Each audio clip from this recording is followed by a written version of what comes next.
চাগুড়া এলাকার যুবক বৃদ্ধ বাবা, আল্লাহ পাক আমাদেরকে কি পরিমাণ নিয়ামত দিয়েছেন। আমি যদি আমার মাথা থেকে পা পর্যন্ত তাকাই, দুইটা চক্ষু আল্লাহ পাকের দেওয়া নিয়ামত, দুইটা পা আল্লাহ পাকের দেওয়া নিয়ামত, দুইটা হাত আল্লাহ পাকের দেওয়া নিয়ামত। এই তো কিছুক্ষণ আগে আল্লাহর এক বান্দার ঘরে খাবার খেয়ে আসলাম।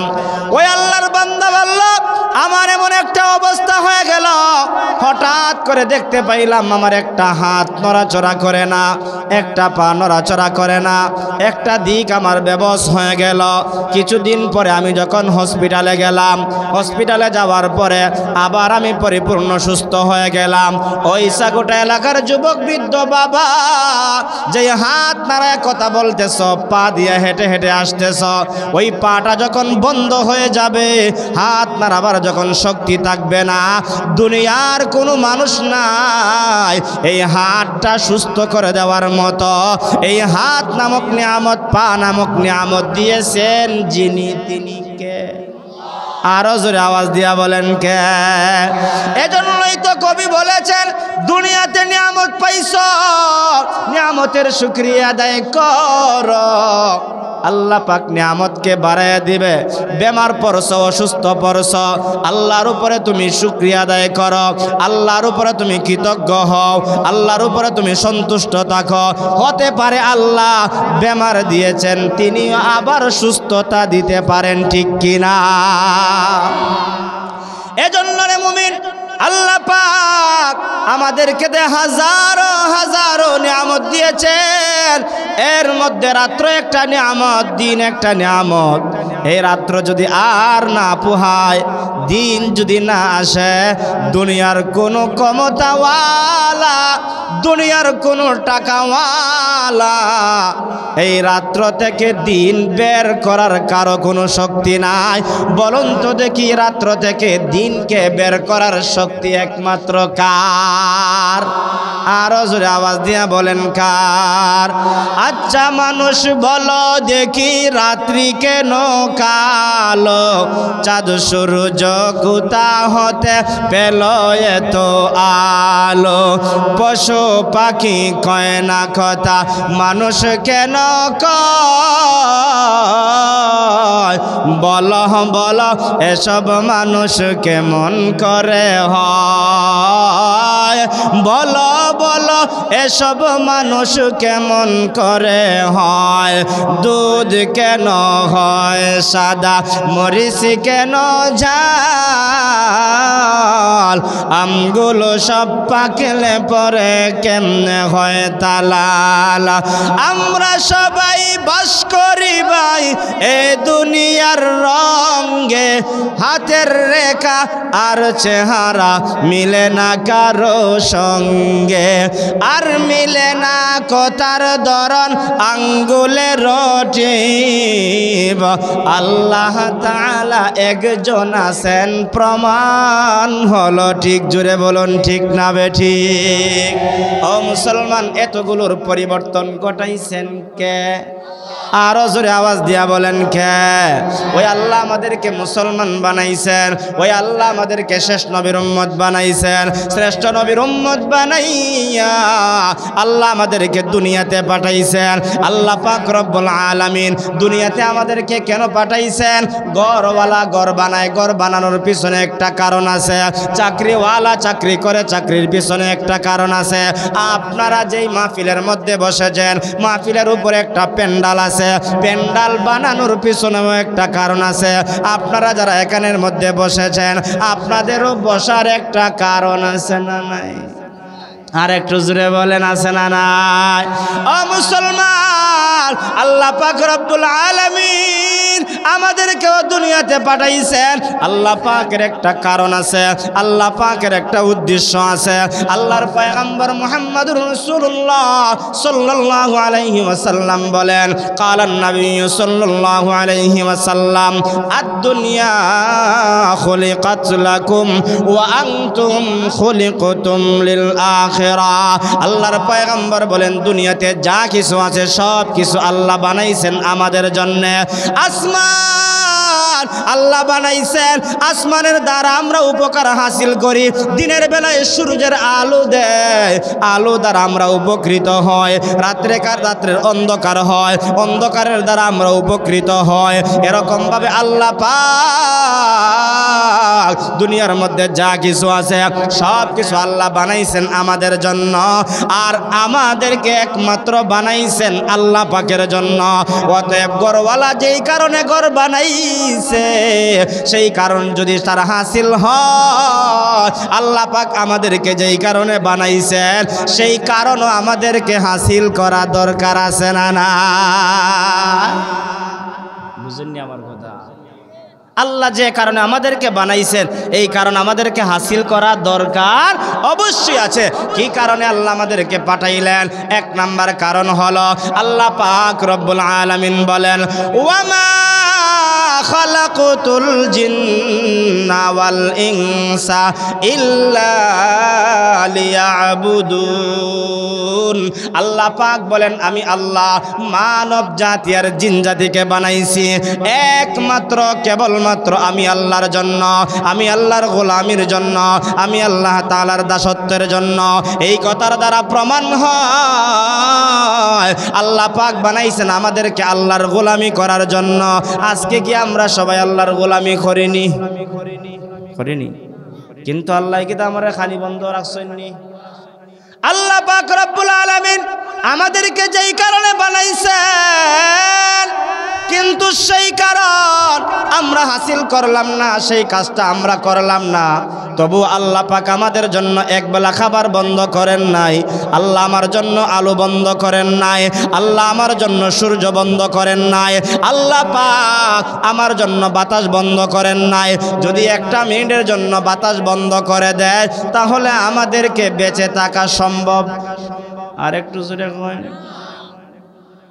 আল্লাহ পাক রব্বুল আলামিন বলেন, দুই নাম্বার কারণ হলো, ও বান্দা আমি তোকে দুনিয়াতে পাঠানোর পিছনে দুই নাম্বার কারণ হলো আল্লাযী খালাকাল মাউতা ওয়াল হায়াতা লিয়াবলুয়াকুম আইয়ুকুম আহসানু আমালা। আমি আল্লাহ তোকে মৌত এবং হায়াত দুইটা জিনিস দিয়ে দুনিয়াতে পাঠাইলাম। কেন পাঠাইলাম? বান্দা শুন, আমি আল্লাহ তোকে পরীক্ষা করার জন্য। কর্মের দিক দিয়ে কে ফলাফল ভালো করো, কে মন্দ করো সেটা পরীক্ষা করার জন্য আমি আল্লাহ তোমারে দুনিয়াতে পাঠাইলাম। এবার আমরা পরীক্ষার্থী, আমরা পরীক্ষা দিতেছি হায়াতের জিন্দিগিতে কে নামাজি হলাম, কে বেনামাজি হলাম, কে কোরআন তেলাওয়াত করলাম, কে কোরআন তেলাওয়াত করলাম না, কে আল্লাহর বিধান মানলাম, কে আল্লাহর বিধান মানলাম না। সব কিছু আমার পরীক্ষার হলের ভিতরে থাকা অবস্থায় লেখা হইতেছে। দুইজন ফেরেশতা আমার আপনার কাদের মধ্যে আছে, তারা লিখতেছে, তাদের লেখা বন্ধ নাই। আমার আপনার ঘুম আছে, তাদের কোনো ঘুম নাই। আমার আপনার খাবার খাইতে হয় কিন্তু তাদের খাবার খেতে হয় না। সব সময় সব কিছু তারা লিপিবদ্ধ করতেছে। কিন্তু একটা জিনিস জেনে রাখবারে মুমিন, যেই কারণে আল্লাহ পাঠাইছে সেইটা যদি হাসিল না করতে পারি পরীক্ষা শেষ হওয়ার পরে আর হলের ভিতরে থাকার সুযোগ নাই, অবশ্যই ফলাফলের জন্য অপেক্ষা করতে হয়।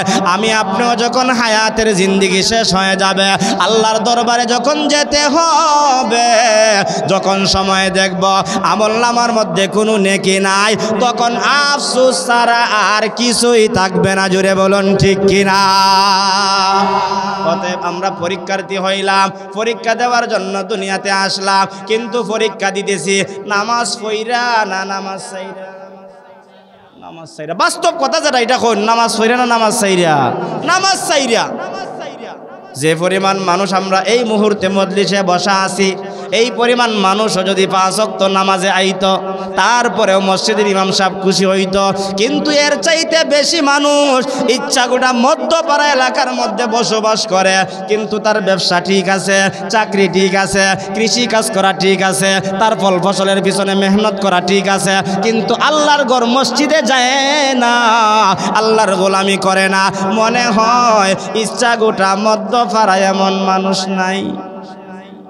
আসতে দিকে কইন, আর একটু জোরে কন্যা আসেনি তারা রেখে তা আল্লাহ খানি বন্ধ রাখছেনি না না না আল্লাহ পাক খানি বন্ধ রাখে নাই আমি যেই কথাটা বুঝাইতেছিলাম যেই কথাটা বলতেছিলাম তাহলে আমাদেরকে গোলামি করতে হবে গোলামি করতে হলে একটা জিনিসের প্রয়োজন সেটা হলো কোরআনুল কারীমের তেলাওয়াত নামাজের মধ্যে তেলাওয়াত লাগেনি না লাগে না আর একটু জোরে বলে হুজুর তেলাওয়াত তো জীবনে শিখছি না এমন মানুষ আছে না নাই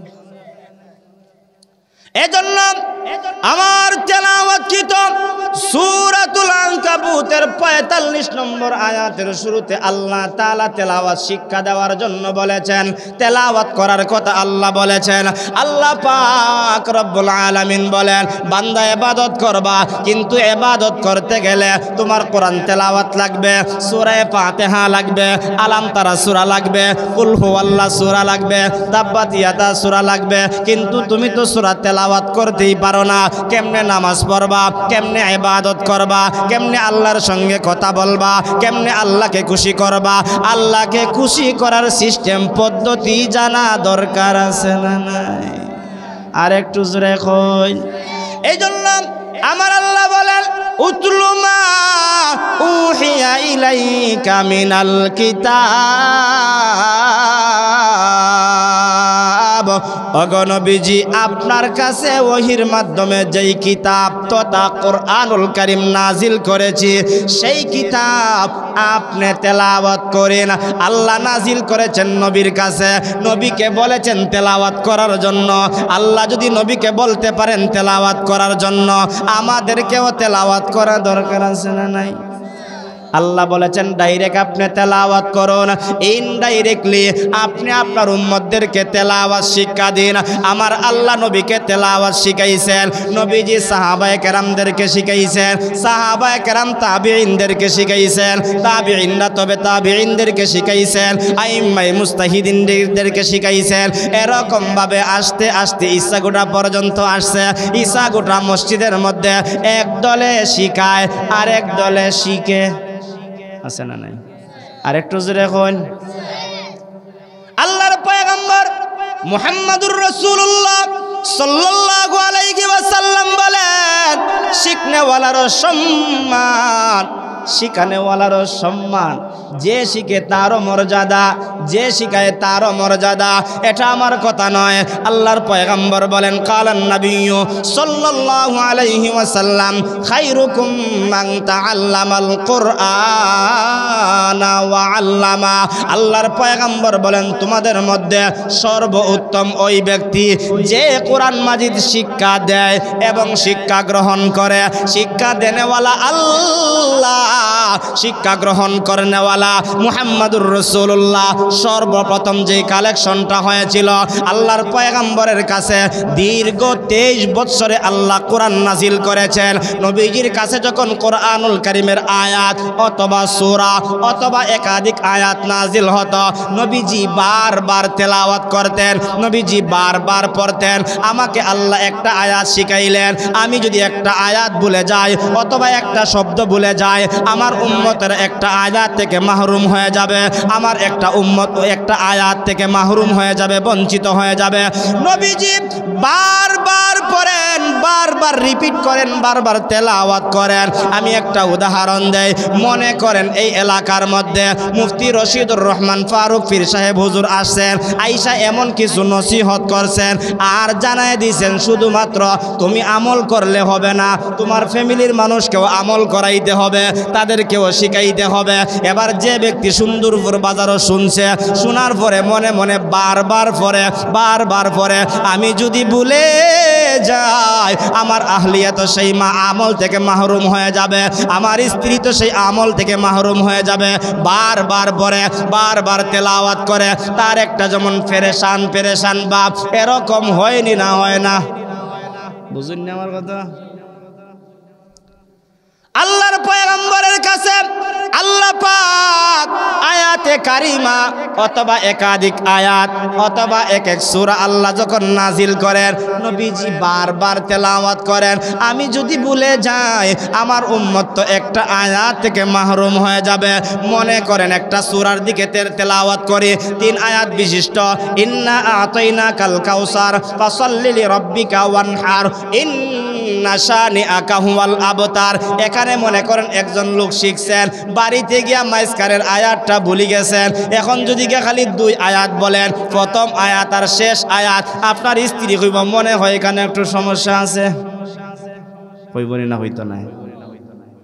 পরিপূর্ণ হইলে তিনিও খুশি, যিনি বলছেন তিনিও খুশি। কিন্তু আমার নবীজি বারবার বলেন, যদি আমি ভুলে যাই আমার উম্মত মাহরুম হয়ে যাবে। আল্লাহ পাক রব্বুল আলামিন এই দৃশ্য দেখিয়া নবীকে সান্ত্বনা দিলেন, টেনশন করতে হবে না, পেরেশান হতে হবে না। লা তুহাররিক বিহি লিসানাকা লিতাআজালা বি ইন্না আলাইনা জামআহু ওয়া কুরআনা। ওগো নবীজি, আপনার টুট নাড়ায়া বারবার বলতে হবে না, বারবার পড়তে হবে না, পেরেশান হতে হবে না, টেনশন করতে হবে না। আপনার কাছে যখন আয়াতে কারিমাগুলো নিয়ে আসবে জিবরাইলের মাধ্যমে, তখন আপনি কেবলমাত্র শ্রবণ করবেন। আপনার কলবে বসায় দেওয়া আমি আল্লাহর দায়িত্ব, আপনার জবান দিয়া বের করা আমি আল্লাহর দায়িত্ব। আল্লাহু আকবার। এত আসতে নি, আল্লাহু আকবার।